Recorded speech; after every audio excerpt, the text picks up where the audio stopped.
Hi students, कैसे हैं। उम्मीद करते हैं कि इस लॉकडाउन में भी आप लोग अच्छे होंगे।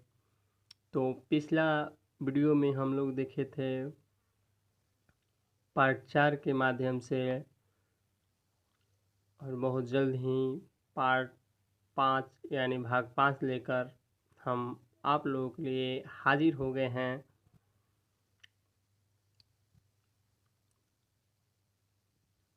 पार्ट 5 का पहला क्वेश्चन है, उदासीनीकरण अभिक्रिया क्या है। चलिए तो इसको समझने का प्रयास करते हैं। उदासीनीकरण अभिक्रिया, चलिए पहले पढ़ते हैं। उदासीनीकरण अभिक्रिया कहता है, जब द्विविस्थापन अभिक्रिया अम्ल एवं क्षार के बीच होता है तब उसे उदासीनीकरण अभिक्रिया कहते हैं। स्टूडेंट्स, हम लोग पिछले भाग में द्विविस्थापन अभिक्रिया के बारे में जानकारी हासिल किए थे। इसमें पॉइंट आया है अम्ल और क्षार। अम्ल और क्षार पहचान करने के लिए अगला चैप्टर में लेसन 2 में हम लोग अच्छी तरह से जानेंगे। ऐसे थोड़ा सा समझ लेते हैं। अम्ल शुरू में अगर H होता है तो ये अम्ल होता है। जैसे यहाँ देख लीजिए HCl है तो इसके पहले H, इसका मतलब ये अम्ल है।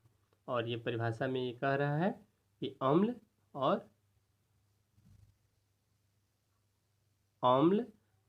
क्षार के बीच जब उदासीनीकरण ये द्विविस्थापन अभिक्रिया होती है तब उसे उदासीनीकरण अभिक्रिया कहते हैं।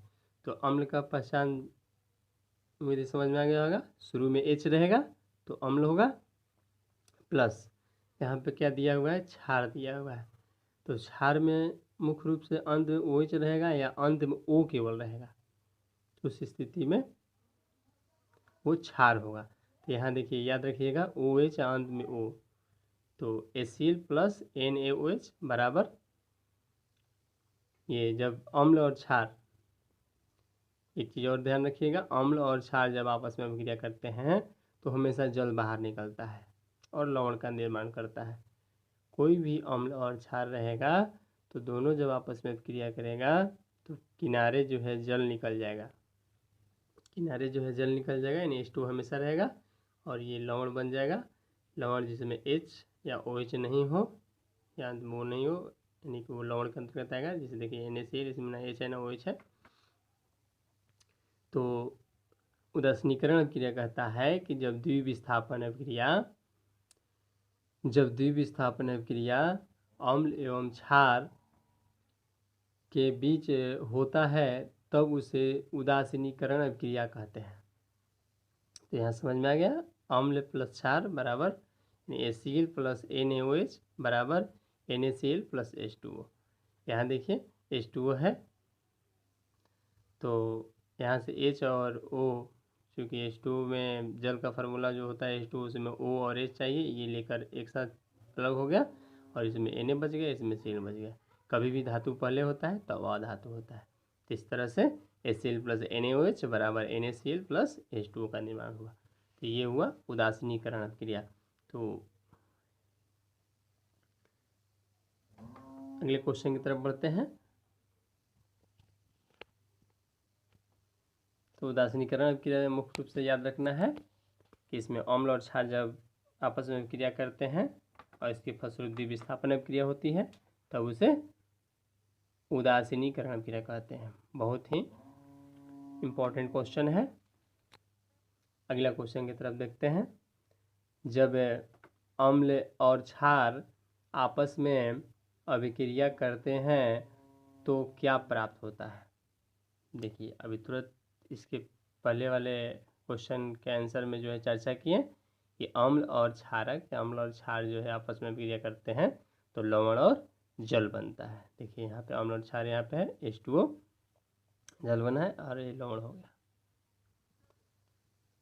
तो इसमें आप लोगों को मुख्य रूप से क्या याद रखना है कि अम्ल और क्षार या क्षारक आपस में अभिक्रिया करते हैं तो क्या बनता है, लवण और जल। लवण का पहचान बता दिए, जिसमें H और OH ना हो वो लवण होगा, चलिए क्वेश्चन नंबर 3 के पास पहुंचते हैं। क्वेश्चन नंबर 3 कह रहा है उपचयन या ऑक्सीकरण। उपचयन का दूसरा नाम ऑक्सीकरण भी है, याद रखिएगा स्टूडेंट्स। उपचयन का दूसरा नाम ऑक्सीकरण भी है।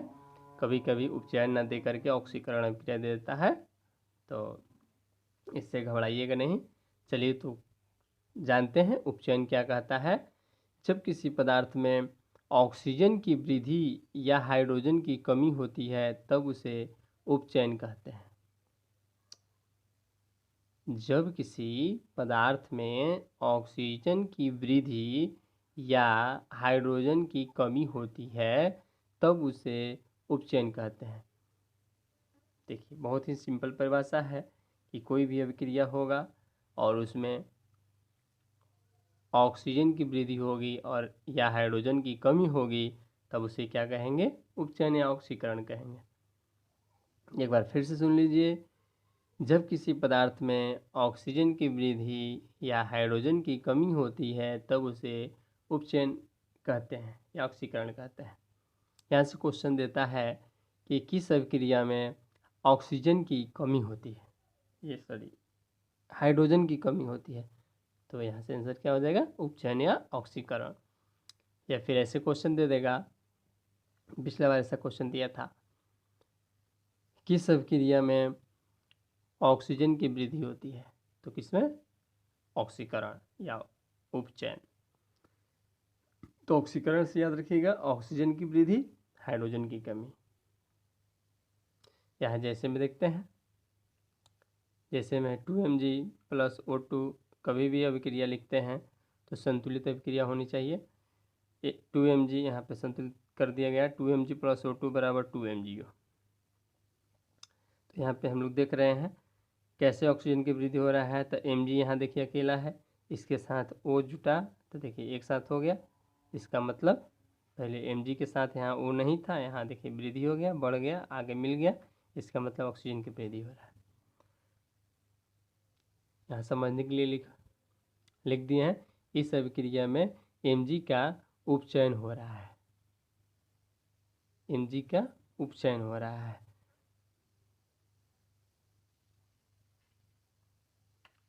यहाँ ध्यान देना होगा, O2 और H2 को छोड़ करके जो रहेगा उसका उपचयन होगा, ठीक है।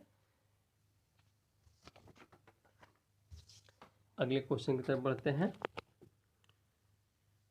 अपचयन बहुत कन्फ्यूजन वाला जो है पॉइंट है। पिछला क्वेश्चन में हम लोग देखें उपचयन अभिक्रिया, उपचयन या ऑक्सीकरण। यहाँ देखिए अपचयन या अवकरण है, थोड़ा मिलता जुलता नाम है, सब एक ही भाई है, चचेरा भाई, फुफेरा भाई।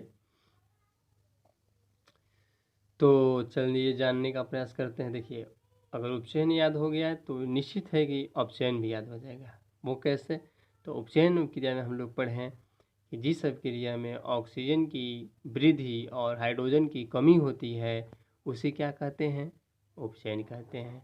यहाँ है अपचयन, यहाँ क्या है, यहाँ पे जो है अपचयन है। तो अपचयन कहता है कि जब किसी पदार्थ में हाइड्रोजन की वृद्धि या ऑक्सीजन की कमी होती है तब उसे अपचयन कहते हैं। तो यहाँ से क्वेश्चन देता है किस अभिक्रिया में ऑक्सीजन की कमी होती है, तो आंसर क्या हो जाएगा, अपचयन या अवकरण। या फिर ऐसे क्वेश्चन दे सकता है कि किस अभिक्रिया में हाइड्रोजन की वृद्धि होती है, तो आंसर क्या हो जाएगा, अपचयन या अवकरण अभिक्रिया। तो देखिए यहाँ पे उपचयन के ठीक उल्टा अपचयन है ना। तो इस तरह से उपचयन याद करने का मतलब अपचयन भी समझिए याद हो गया। एग्जाम्पल देखते हैं, यहाँ है हाइड्रोजन की वृद्धि वाला उदाहरण। तो H2 + Cl2 = 2HCl। यहाँ संतुलित समीकरण लिखा हुआ है। यहाँ देखिए Cl के साथ H नहीं है, यहाँ आगे एक साथ मिल गया है, इसका मतलब हाइड्रोजन की वृद्धि हुआ। पहले से इसके पास H नहीं था, लेकिन यहाँ देख रहे हैं H आ गया, इसका मतलब वृद्धि हुआ। अगर H इधर से रहता, अगर हट जाता तो कमी हो जाता।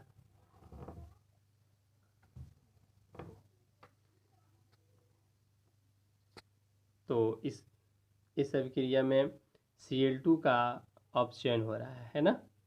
ऑक्सीजन की कमी वाला एक उदाहरण देख लेते हैं। ZnO प्लस सी बराबर है उष्मा है, इसको हीट किया जा रहा है Zn प्लस CO। तो यहाँ देखिए ऑक्सीजन कमी कैसे हो रहा है, Zn के साथ ऑक्सीजन है ना, इसके पास पहले से ऑक्सीजन है।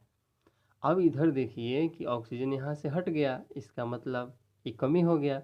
पहले देखिए दो तरह का तत्व था, जिंक और ऑक्सीजन दो तरह का तत्व था, अब केवल अकेला हो गया, इसका मतलब ऑक्सीजन इसको छोड़ के भाग गया। तो भाग गया तो इसका मतलब यहाँ पे ऑक्सीजन की कमी हुआ। तो ऑक्सीजन की कमी होने का मतलब अपचयन, ऑक्सीजन की वृद्धि होने का मतलब उपचयन, उपचयन का दूसरा नाम ऑक्सीकरण, अपचयन का दूसरा नाम अवकरण। तो इस अभिक्रिया में ZnO का अपचयन हो रहा है ना, क्योंकि इसके साथ ऑक्सीजन की कमी हो रहा है, इसलिए यहाँ जो है जिससे कमी या वृद्धि होगा वही अपचयन या अपचयन होगा। तो इस तरह से हम लोग ये अपचयन समझ लिए। अब हम लोग देखेंगे उपचायक या ऑक्सीकारक, उपचायक या ऑक्सीकारक। देखिए ये उसका ममेरा भाई, वो फुफेरा था, ये ममेरा है, तो थोड़ा सा कन्फ्यूजन होता है ना, तो यहाँ कन्फ्यूजन वाला पॉइंट है, तो आप लोगों को थोड़ा सा अलर्ट हो जाना है पहले ही, ताकि ये कन्फ्यूजन ना हो, सावधान हो जाना है। उपचायक, उपचायक का दूसरा नाम क्या है, उपचायक का दूसरा नाम है ऑक्सीकारक। तो ये देखिए क्या कहता है, वैसा पदार्थ जिसके कारण उपचयन की क्रिया होती है उसे उपचायक कहते हैं। तो अभी हम लोग तुरंत पढ़े उपचयन, तो बहुत ही सिंपल है, उपचायक की परिभाषा बहुत ही सिंपल है। वो कैसे, तो इस तरह से देखिए, वैसा पदार्थ जिसके कारण उपचयन की क्रिया, उपचायक यानी उपचयन, तो जिसके कारण उपचयन की क्रिया होती है उसे उपचायक कहते हैं, जिसके कारण अपचयन की क्रिया होता है उसे अपचायक कहते हैं। आगे आएगा अपचायक। उपचायक कहता है कि जिसके कारण उपचयन की क्रिया होती है उसे उपचायक कहते हैं।